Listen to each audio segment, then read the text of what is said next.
Bonjour sur cette nouvelle vidéo YouTube où je vais vous révéler un petit peu plus en profondeur ce qu'il y a dans mon grimoire parce que ça m'a été demandé par pas mal de personnes.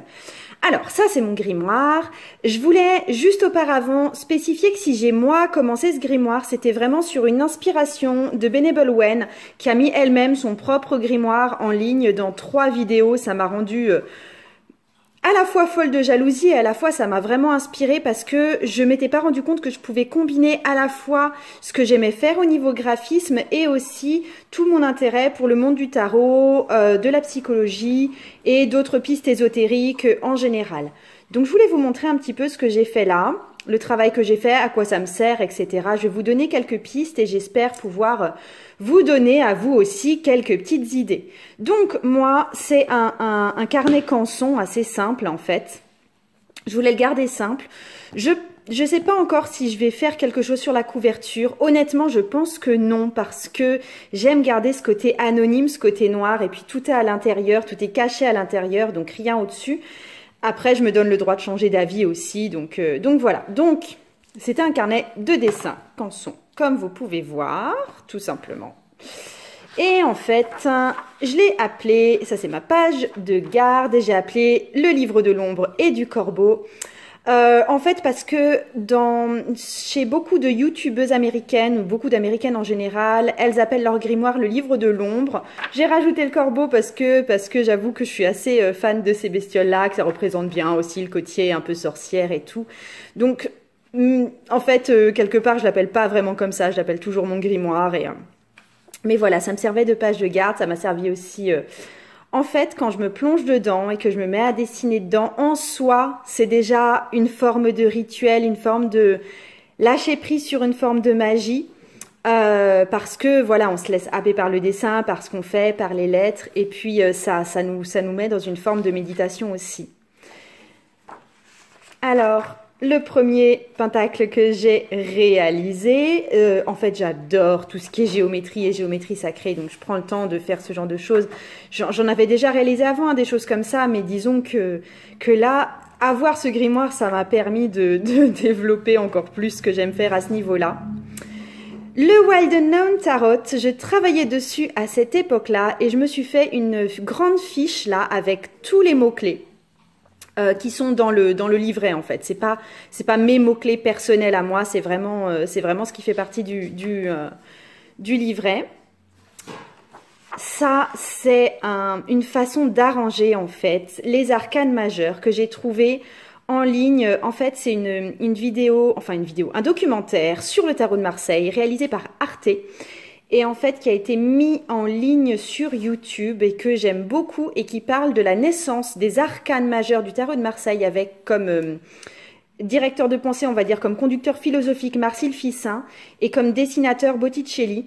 Et en fait, il y a vraiment toute une structure philosophique qui est donnée à la fin du documentaire avec un arrangement spécial des arcanes majeurs selon ces niveaux-là et... ça m'a fortement inspirée. En fait, quand je suis en gros bug sur un arcane majeur, ça m'aide à m'y retrouver et puis donner un autre sens aussi. Donc alors c'est une page que je trouve pas forcément belle ni très soignée, mais c'est une page de référence aussi pour moi et il me tardait de faire cette page en fait quand je l'ai faite. Celle que vous connaissez peut-être le plus, qui est celle de déesse mère. En fait, pour moi, la déesse mère, ça représente la mère originelle, ça représente un archétype féminin fondamental et elle peut se décomposer en ces différentes figurines qui sont les principales déesses de la mythologie grecque. Il y en a d'autres, hein, mais j'ai mis celle-là. J'avais vu un diagramme qui ressemblait un peu à celui-là sur Pinterest. J'ai reproduit, j'ai mis mes propres symboles, les mots-clés, etc. Et puis après, j'ai illustré ça avec des images de déesses grecques. Ça peut me servir de temps en temps pour des tirages de tarot quand j'ai une question où je sais pas trop où est-ce que j'en suis, où j'ai besoin d'un avis féminin. Et dans ce cas-là, je place 6 cartes de tarot sur les personnages. Et c'est comme si chacune pouvait me donner son avis propre, que ce soit Athéna, la déesse de la guerre ou de la paix, Artémis, la chasseresse vierge, Déméter qui est la déesse de la terre, enfin. Voilà, chacune me donne son avis propre et ça m'aide à avoir un éclairage différent sur la situation. Là, j'avais juste mis des cartes du Wild Unknown, donc on retrouve les bâtons, les deniers, les épées, les coupes. Et là, ça repose sur les travaux de Jodorowsky dans la Voie du tarot, avec toute la numérologie du tarot. C'est marrant parce que j'ai mis un 20 à la place d'avoir mis un 10. Mais en gros, il montre un schéma qui est toujours globalement le même, de 1 jusqu'à 10, qu'on soit dans les arcanes mineures ou dans les arcanes majeures. Donc, et pour les arcanes majeures, ça va de 1 à 10 et ensuite de 11 à 20. Il y a une espèce de correspondance entre les deux parties des arcanes majeures. Et en fait, je ne reviens plus sur cette page parce que le fait de l'avoir écrite, de l'avoir formalisée comme ça, eh ben, ça a été ancré, j'en ai plus besoin en fait, je n'y reviens plus. Ça, par contre, j'y reviens souvent. C'est aussi du Jodorowsky à la base, enfin... il l'a jamais formalisé comme ça, mais on le retrouve dans ses livres. C'est issu du livre sur la métagénéalogie. Et en fait, alors lui, il l'a pas figuré sous forme R, enfin avec les formes R, eau, terre et feu, ni sous la forme de tarot coupe, épée, denier et bâton. Par contre, il parle de centre sexuel créatif, il parle de centre intellectuel, il parle de centre émotionnel, il parle de centre matériel. Et en fait, ça montre comment un centre peut renforcer un autre centre ou comment un centre peut détruire ou coloniser un autre centre. Et donc, en fait, ça m'aide quand de temps en temps je bug sur un tirage de tarot. Quand il y a une carte, par exemple, du domaine des coupes et qu'elle est encombrée ou embêtée ou que l'inconvénient est plutôt dans le signe de la Terre, et ben là, ça va me servir de référence sur ce que ça peut donner dans le monde concret. Pareil, quand on a une carte de denier qui est aidée par une carte de feu, là, ça peut m'aider aussi à savoir ce que ça peut vouloir dire concrètement. Par exemple, on peut restaurer le centre matériel grâce à donc le feu, donc les bâtons, la libido, introduire la beauté dans le quotidien, se permettre d'être créatif. Donc tout ça, c'est des données que j'ai trouvées dans le livre Métagénéalogie de Jodorowsky. Les phases de la Lune, essentiellement source Pinterest pour la plupart. Je n'en ai plus besoin honnêtement de ce diagramme-là. Je veux dire, c'est quelque chose qui est vraiment très intégré dans ma vie. Par contre, j'ai adoré le faire, j'ai adoré l'avoir dans mon grimoire. S'il n'était pas encore dans mon grimoire, je l'aurais refait et refait et refait encore parce que ça a vraiment du poids dans ma vie. Avec 2 tirages de cartes que je fais quasiment tous les mois. Le premier à faire un peu avant la nouvelle lune. La nouvelle lune, c'est le meilleur moment pour ancrer de nouvelles intentions. Mais des fois, on est un peu perdu et on ne sait pas quoi ancrer comme nouvelles intentions parce que surtout qu'avant la nouvelle lune, on est vraiment en période de nettoyage et de déblayage de tout ce qui a pu se passer.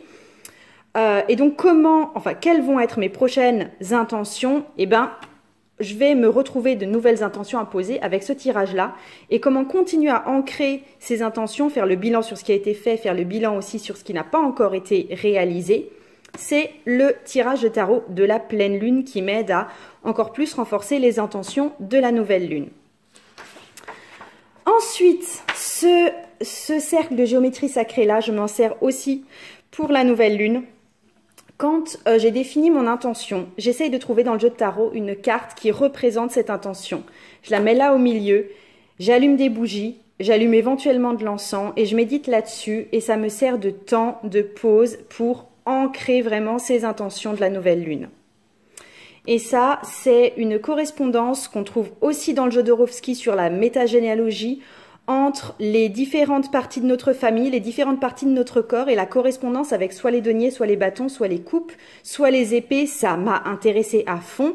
Et ça, c'est un tirage sur sa famille et sur son état actuel à faire avec les 22 arcanes majeures. On tire les 22 en tout, 24, n'importe quoi. C'est quelque chose que j'ai fait, que je devrais refaire parce qu'à l'époque, j'ai trouvé ça extrêmement confus en fait. Donc peut-être que c'était pas assez clair pour moi à cette époque. Mais bref, pour moi, c'est même j'aime le schéma en lui-même, comme quoi les deniers correspondent aux jambes et à la vie matérielle, les bâtons qui correspondent aux besoins sexuels et créatifs et au bassin et au ventre, la vie émotionnelle avec les coupes et le cœur ou la poitrine et la vie intellectuelle avec les épées et toute la tête en fait. J'ai beaucoup aimé cette répartition. Là aussi, pareil, c'est toujours tiré de métagénéalogie. Je ne m'étends pas forcément dessus. En fin de compte, ça m'a aidé à travailler sur mes propres arbres généalogiques. Mais passé ce passage, j'ai laissé, c'est en fait pareil, dans métagénéalogie de Jodorowsky, Ils figurent pas d'arbres généalogiques comme on a l'habitude de les voir. Ils les placent en gros carrés comme ça. Et je trouve ça très très intéressant à analyser en fait. Et j'ai continué ce travail avec les 5 arbres généalogiques qui proposent selon les 5 centres de la personnalité. Et proposent d'en faire 5 pour trouver vraiment plus de réponses pour approfondir le travail de l'arbre généalogique unique. Et ça, c'est un pentacle infini en fait que j'ai réalisé. Ensuite, où est-ce qu'on en est? J'ai repris la numérologie dans les cases du tarot. C'est toujours du Jodorowsky. J'ai rajouté là en plus les personnages de la cour. Et vraiment, enfin, là, si on voit bien, ça représente une carte de tarot. Et ça nous aide à nous repérer dedans aussi. Enfin, voilà, ça c'est aussi une page dont je n'ai plus besoin parce que c'est vraiment très très ancré pour moi. Et l'écrire ici m'a aidé à l'ancrer en moi. Le tarot de Marseille avec tous les mots-clés qui sont dedans, c'est les mots-clés de la voix du tarot de Jodorowsky. Ici, c'est une grande page sur mon oracle féminitude. J'ai adoré faire ça. Ça m'a beaucoup servi, ça m'a éclairé sur les tirages que je pourrais faire avec.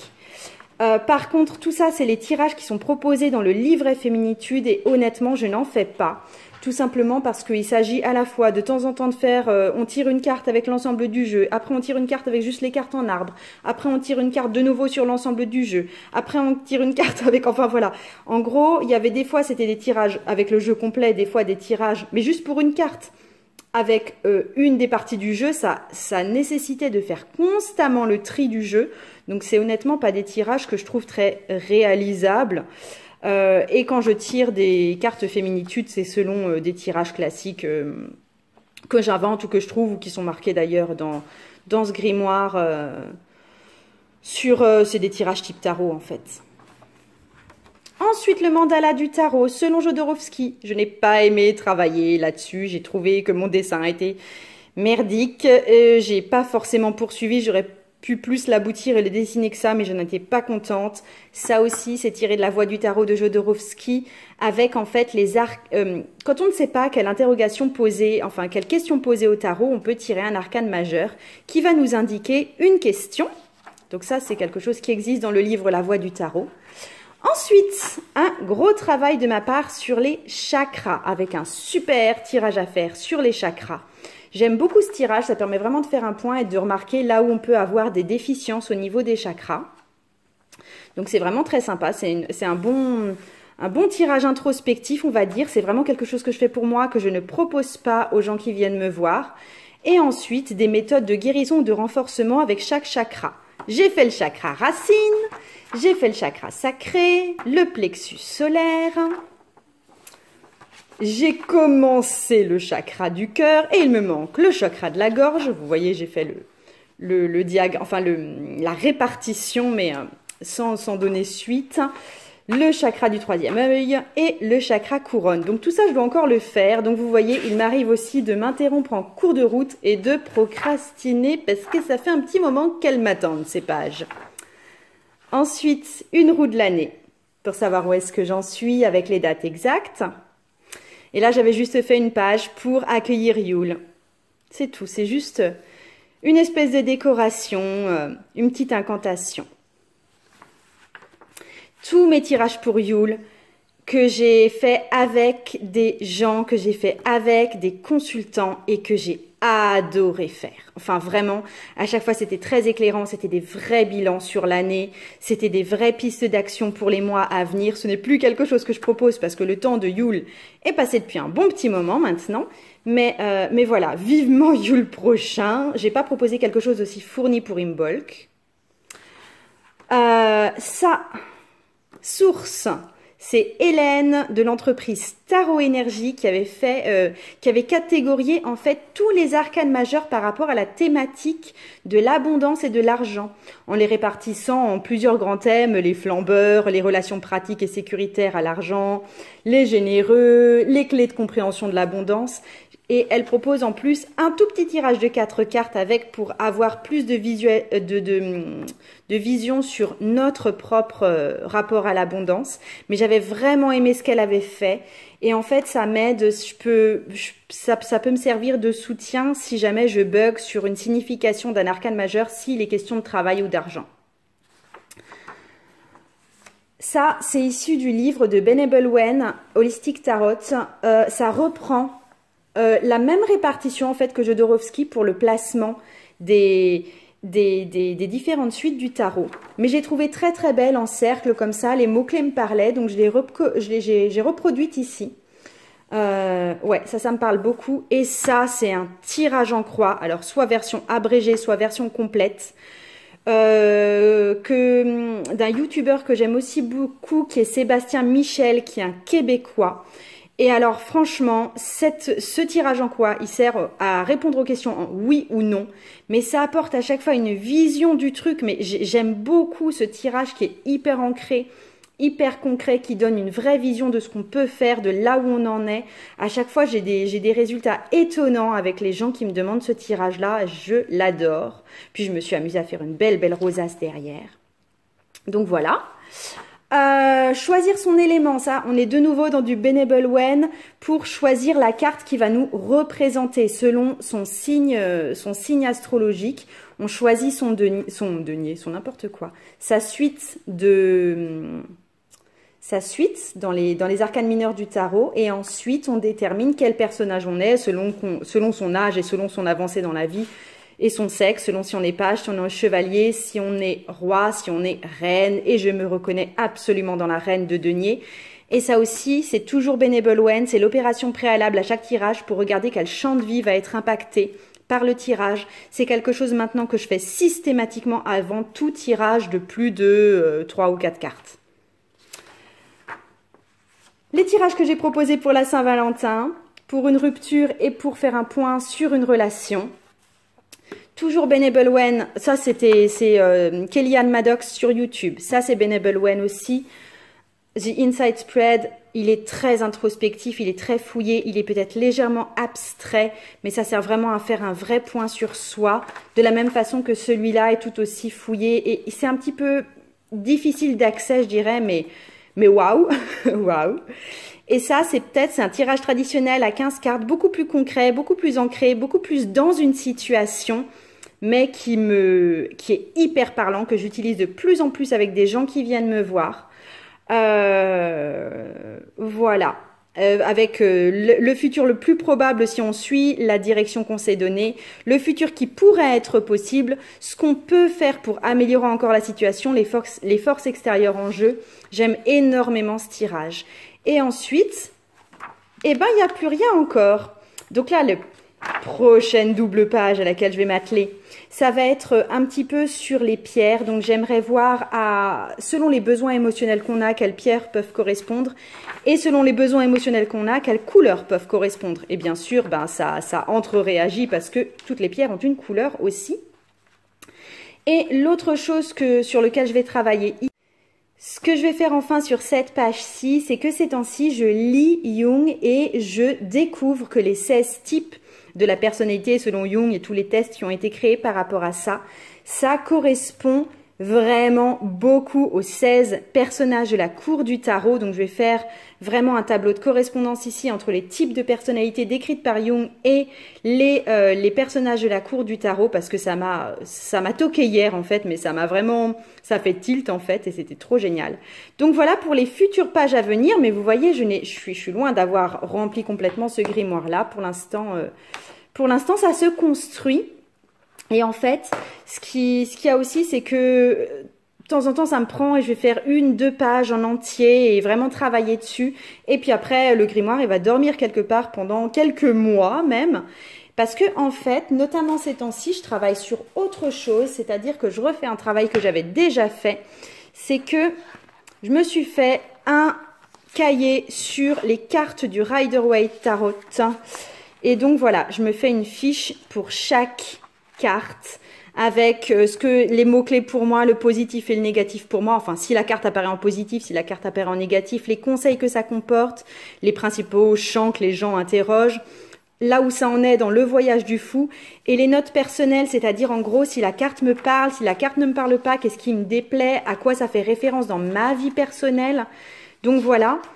C'est vraiment un travail que je veux poursuivre avant tout parce que j'ai besoin de me remettre vraiment à jour sur le tarot du Rider-Waite. J'ai vraiment besoin d'écrire mon propre petit référentiel, on va dire. Là, j'ai commencé la suite des deniers, As de denier, 2 de denier. Donc là, je vais poursuivre. Je veux vraiment avoir bouclé ça. Je vais commencer à faire le même travail sur le Shadowscapes Tarot. Là, pour l'instant, je suis en train juste de travailler à l'oral, on va dire. Enfin, je me tire des cartes pour moi du Shadowscapes. Mais voilà, là je vais déjà bien travailler là-dessus. C'est pour ça que ces temps-ci, je délaisse un petit peu le grimoire parce que je suis là-dedans, que ça me plaît énormément. Et ben voilà, j'ai terminé ce que je voulais vous dire là-dessus. J'espère que ça vous a plu, j'espère surtout que ça vous a inspiré et que ça vous permet vous aussi de vous plonger dans une œuvre créative, soit du même type, soit pas du tout. Mais voilà, et je vous dis à très bientôt. Au revoir.